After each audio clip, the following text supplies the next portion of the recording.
Hi guys, this is Mike again with my final video investigation number 4, and we're going to be talking specifically about what it had started off as absolute dating in the Grand Canyon.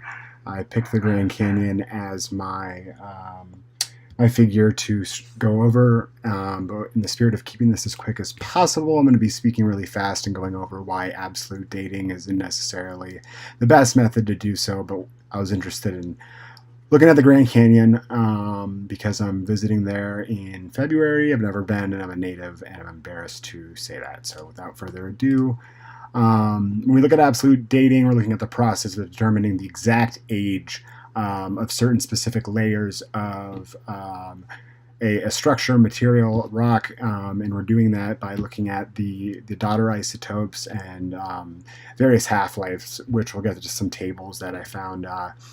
And it's a primary source of knowledge to really put the exact date on how old something is. With paleontology and stuff, we can look at where fossils were found, and we can estimate the time period, but this can give us an exact date or as close to by looking at the radioactive nature of the layer. So without further ado, the majority of my research was done actually off a study that was published in 2006. Since then, I'm sure more studies have come out, and there's a lot of criticism over absolute dating the Grand Canyon.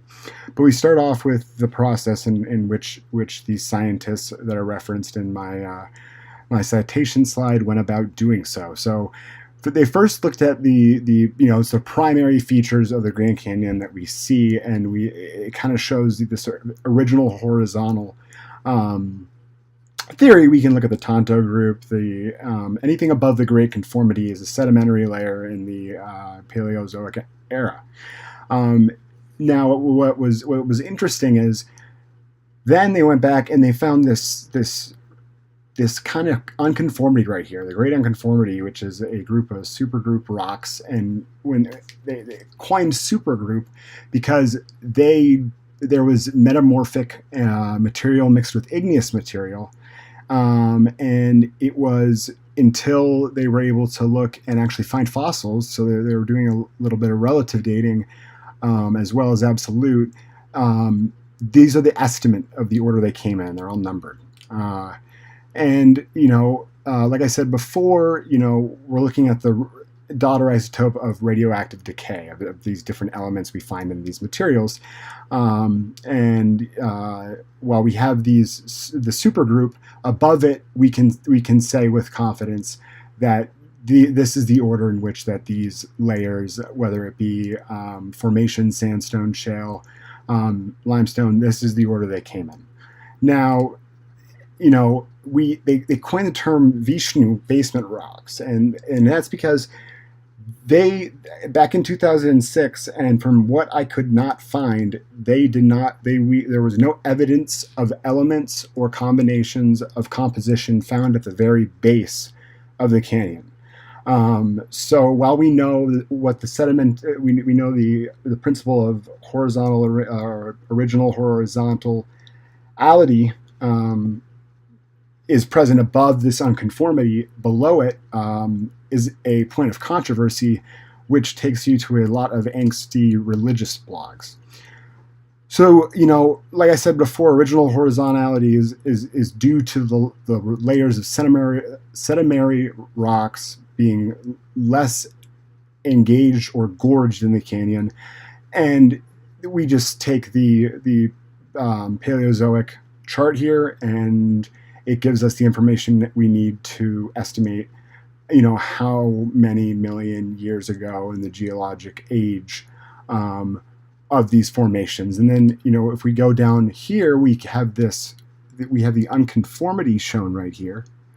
And then we have kind of this base that I described before, the Vishnu base, which contains the most pluton. And some argue it doesn't exist. Some argue it slid under there. You find a lot of controversy amongst the data. It is still being studied, and since it's probably evolved. And like I said before, then it gets complicated because below the unconformity, we have this Precambrian sect, which was the supergroup I was talking about, and involving the base level. After going through the radioactive decay and being able to confidently determine the sediment layers being, original horizontally composed, then they hit this what they call a supergroup, and they didn't know what to do about it. But they were able to generalize with relative and absolute measuring, a combination of both, take a stab at the order in which they came and what we know about just the basic principle of the layers.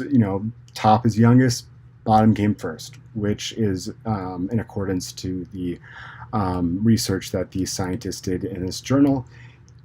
Here's kind of how we look at it. Like I said, here is the gorge outlined, and then we have the basement rocks, we have the supergroup intrusion, and then we have the layered Paleozoic rocks. And then, like I said before, there's constant controversy, whether it be a scientist versus another scientist. Really interesting stuff just to see the different dialogue on what came, or how we're supposed to look at the Grand Canyon, whether it's 6 to 70 million years old, whether it's older than that. There's a religious blog that says that they found remnants at the base of Noah's Ark. Just crazy stuff. So it was a super interesting read, but also confusing, and took me a lot more time to process, and still failing to keep it under 3 minutes. Here are the references, and thank you very much for your time.